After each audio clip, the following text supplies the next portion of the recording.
With the release of the highly anticipated TKAI Whitepaper, we finally get a glimpse into the Web3 sustainability loop that the LayerX team is looking to create with the new TAIKAI Garden, along with the profound impact it's going to have on the adoption and the potential client base of the LayerX ecosystem as a whole.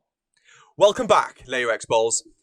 Recently, the LayerX team has released the TKAI Whitepaper, and now I recently had the chance to sit down and read the entire white paper from start to finish, and it took me near 2 hours to do so. Now, I'm not going to bore you with a 2-hour-long video, so for you, I've compiled all of the key points that you must understand in order for you to have a proper understanding of just how powerful the TAIKAI Garden is going to be and what this means for all of the other products within the LayerX ecosystem. This is truly going to be a game changer. And by the end of this video, I am 100% sure that you will agree with me. So let's jump straight into it.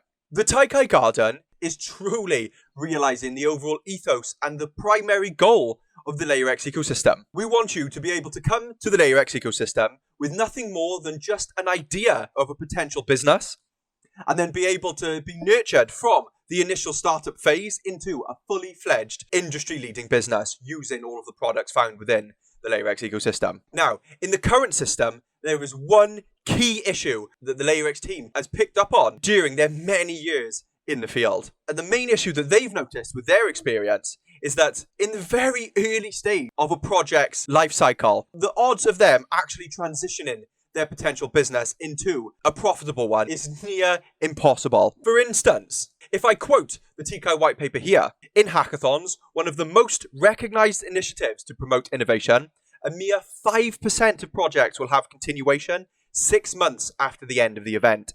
Similarly, 20% of startups fail within the first year, and up to 75% of them end up failing altogether. This means if you are looking to set up a business or potential project from attending one of the hackathons, this means that your project on average has a mere 0.25% chance to succeed.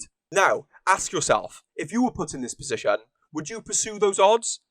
I think not. So once the LayerX team had identified this problem, they looked a little bit further into this issue, and they managed to work out the key reasons behind why exactly these projects born of a hackathon and the startups fail so commonly. And they noticed that in the early stages of a project's life cycle, the 3 main things that they need in order to succeed are as follows.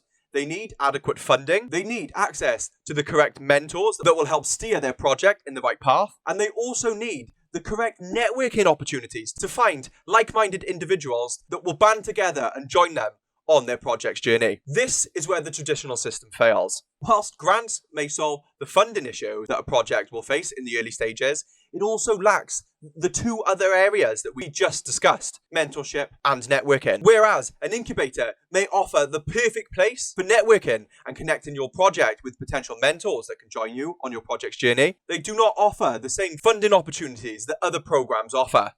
Without the funding, you can't get off the ground. And as another example of a potential program that these early startups may undergo, accelerators are fantastic for taking these projects to the next step in their project cycle.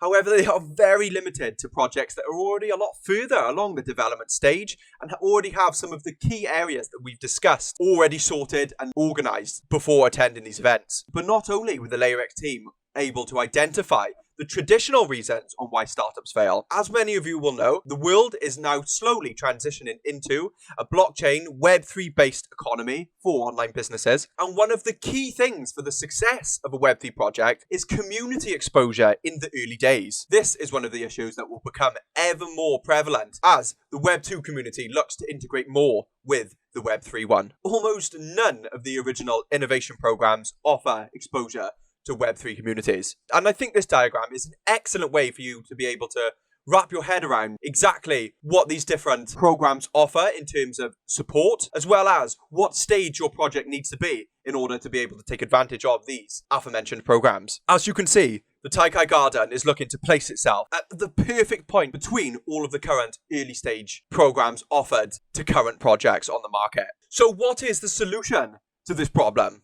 Well, that is to create the Web3 sustainability loop, that is, the TAIKAI Garden. By combining all of the old 2 Web3 systems, we can create an environment where all of the above are possible. By centralizing ecosystem experts in a decentralized system, you have the perfect place for early stage ideas to transition into fully fledged businesses, granting them access to whatever resources they need dependent on their project stage. And if you take the time to have a look at this table here, you will see just how the TAIKAI Garden is looking to combine all of the pros from the traditional programs found within the innovation space and combining them into the Web3 sustainability loop. So, how exactly does this work? By rewarding active participation of all ecosystem participants based on their type of participation. Now, let's break that down. If you're experienced as a project leader, you can earn TKAI by helping grow a project. If you have a potential business idea, enroll that project within the innovation farm in the TAIKAI Garden, climb the ladder and earn TKAI based on your project's performance. If you have validation skills, earn TKAI by validating project updates and voting on what projects you believe add the most value to the LayerX ecosystem.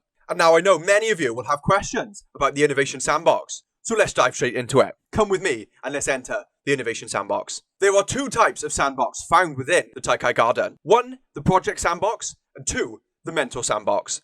Let's first cover the Mentor Sandbox. This will be the perfect place for people to showcase their expertise and experience within the platform to be found by up-and-coming projects. This is where they can leverage their skills and expertise to be paid by the projects within the Mentor Sandbox using the TKAI token as a feeless peer-to-peer payment system. Think of it as a sort of talent pool within the TAIKAI Garden. Now, the Project Sandbox. This is where things start to get interesting. This is the go-to place to showcase your up-and-coming project, to gain exposure to all of the experts within the TAIKAI platform. Through either participating in a TAIKAI hackathon or submitting an application form, you can enroll yourself into the TAIKAI Garden, climb the project ranking system to progress through all 5 stages of the Project Sandbox. As you can see here in the diagram, once your ecosystem entry has been accepted, you will be transitioned into a seed project. Following that, you will then be labeled as a sprout project. Once you've gained notoriety within the TAIKAI Garden, you will then be upgraded to a farming project. And upon completion of your participation within the Innovation Sandbox, you will be transitioned into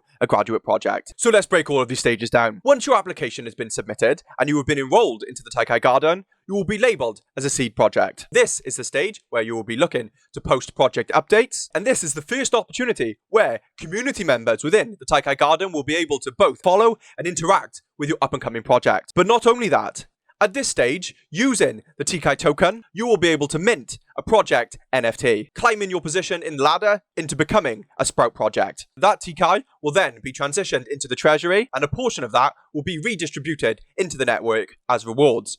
But more on that later. Following the mint of your project's NFT, giving you ownership of your project within the TAIKAI Garden, you now have the ability to list a detailed description of your project's concept, detail some of the ideas around what the business model will be, the current stage of development of your project, the team members behind your project at the current stage, what your project's goals are during your participation within the TAIKAI Garden, and your project's compatible Ethereum wallet. You can see things are starting to spice up here. Whilst your project is labeled as a Sprout project, this is where your project will start to receive promotion within the TAIKAI platform, as well as the ability for community members to donate to your Ethereum compatible wallet. This will progress you in the TAIKAI Garden ranking system, and this is a stage where you really need to kick it up a notch in terms of your project development to get noticed within the TAIKAI Garden. Once you've ranked high enough in the ranking system within the TAIKAI Garden, you will then be transitioned into a farming project where you can start to participate in the innovation farming sprints to earn rewards for your project. But what exactly do I mean by sprints? For you to understand exactly how the innovation farming system works, you need to understand that the TAIKAI Garden works in sprints and batches.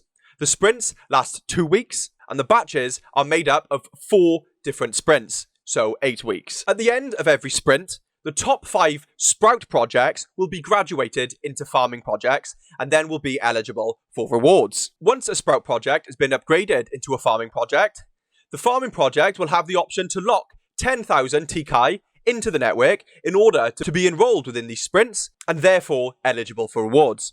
If the farming project does not lock the required amount of 10,000 TKAI, they will not be enrolled in the sprints and will not receive rewards based on their performance. The amount of rewards that your project will earn will be based on your project's performance during the sprints. No token lock, no token reward. Whilst these farm projects are enrolled within the sprints, this gives the opportunity for community members to vote on their favourite projects and validate the project updates that happen during these sprints in order for them to earn a reward. You can see in this diagram exactly how much each project will earn based on their position on the sprint leaderboard, as well as what the community members will earn based on their validation and voting participation. This system incentivizes performance, as the projects will earn more rewards based on how well they do during the sprints, and the community members will also earn more based on how well the projects do, therefore incentivizing the project owners to do better for their community. If the project consistently earning their community more rewards, this incentivizes the community members to participate more within their project's ecosystem. And then at the end of the farming batch, which is 4 sprints,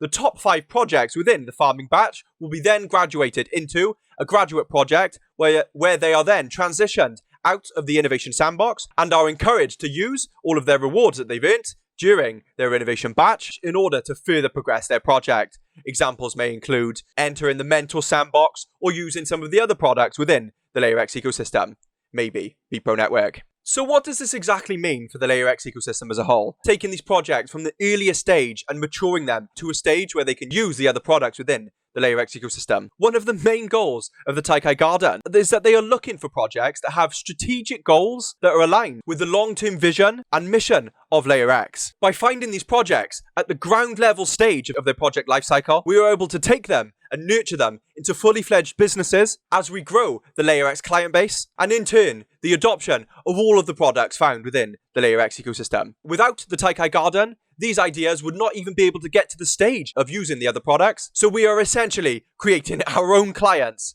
using our own platform. It's ambitious, I know, but if we can pull it off, it will be crazy. If we are able to achieve this Web3 sustainability loop, we will have a near endless supply of new clients within the LayerX ecosystem. So how exactly do we achieve this Web3 sustainability loop? It all comes down to the TAIKAI token. At the center, we have workers completing work and adding value to the TAIKAI Garden, earning themselves a yield while doing so. There are features and services within the TAIKAI Garden that are only accessible by spending TKAI, which then generates a revenue for the TAIKAI treasury. And then a portion of the revenue generated by the features within the TAIKAI Garden is looped back to the community, as well as allocated for future rewards within the sprints happening in the innovation sandbox. Whilst this may sound confusing at first, these diagrams will answer any questions you may have. As you can see, the project NFT owners will be able to spend their TKAI tokens to either mint their initial project NFT, featuring the project update on the TAIKAI Garden,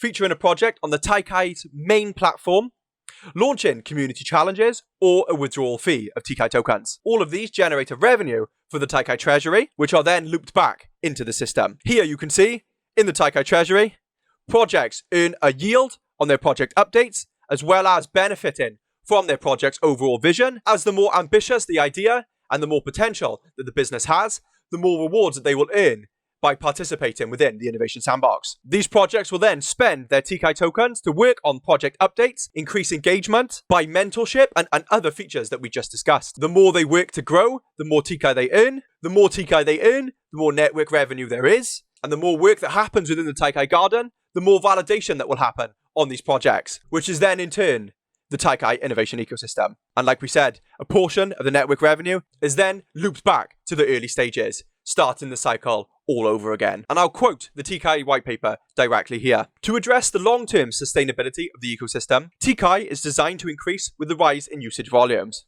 First, a rise in usage of tools leads to more TKAI being used, leading to more TKAI demand, which then drives TKAI.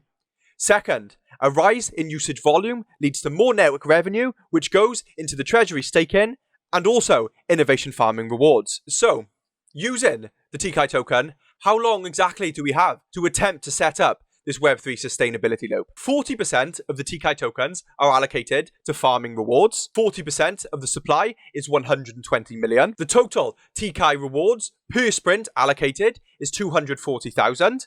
If we divide the supply by the amount of rewards per sprint, we get a total of 500 sprints. Each sprint consists of a 2-week time period, therefore resulting in a time period using the current system of 1,000 weeks or 7,000 days, or 19 years. And this is without taking into account a portion of the network revenue being looped back into the rewards allocation system. So essentially, we've got plenty of time. This is the planned allocation of the TKAI supply. 40% for the innovation farming, 25% go to the team, equity partners and advisors, 10% to hacker external communities, which are Web3 communities that are devoted to the goals that approximate those of TAIKAI. 20% go to hackathon rewards, which are essentially rewarded to TAIKAI hackathon participants of previous and future hackathons within the TAIKAI platform. The majority of this allocation will be distributed to previous hackathon participants. Finally, 5% to liquidity provisions, so listing on exchanges, which, by the way, the first TKAI pool has been released on Uniswap v3. Now, with all of that being said, this is a very bold move from the LayerX team. If we are able to achieve this, this puts the LayerX ecosystem in a very unique and advantageous position of near endless potential clients and growth. I have a challenge for you. Name another ecosystem or product that is looking to solve the same problems that the TAIKAI Garden is looking to fix, in the same manner that the LayerX team is approaching this problem. You can't. Whilst the TAIKAI Garden has the potential for a near endless supply of potential clients and growth for the LayerX ecosystem, as I preach time and time again on this channel, growth in one area of the LayerX ecosystem is indirect growth within another. Meaning, the more clients that we have within one area of the LayerX ecosystem, for example, TAIKAI, the more potential clients that can be transitioned into BPro Network. The LayerX ecosystem is looking to be the one-stop shop to go from a project's conception to a fully fledged business using all of the products within the LayerX ecosystem. If you have any questions regarding any of the things that I've covered within this video, or you'd like me to expand a little more on some of the aspects that we glossed over on this white paper, maybe looking more deeper into the ROI or exactly how the ranking system works within the TAIKAI Garden, then please feel free to leave some feedback in the comments. If you want it, I'll deliver. In the description of this video, I'll also include a link to an unlisted video on my channel where you will get to sit down with me and experience my first impressions of the almost 2-hour session of me reading the TKAI white paper. I know that's not for everybody, but it's there for you if you'd like to watch me go over the entire TKAI white paper. Very soon, we'll also have a deep dive into the white label forkability framework at BPro Network on my channel. I know many of you have been eagerly waiting for this video to be released. However, as it is such an important factor in terms of the growth of the actual BPro token itself, I wanted to make sure I could deliver the most comprehensible and best video possible on this feature. And with that, I'll see you in the next one, LayerX Balls.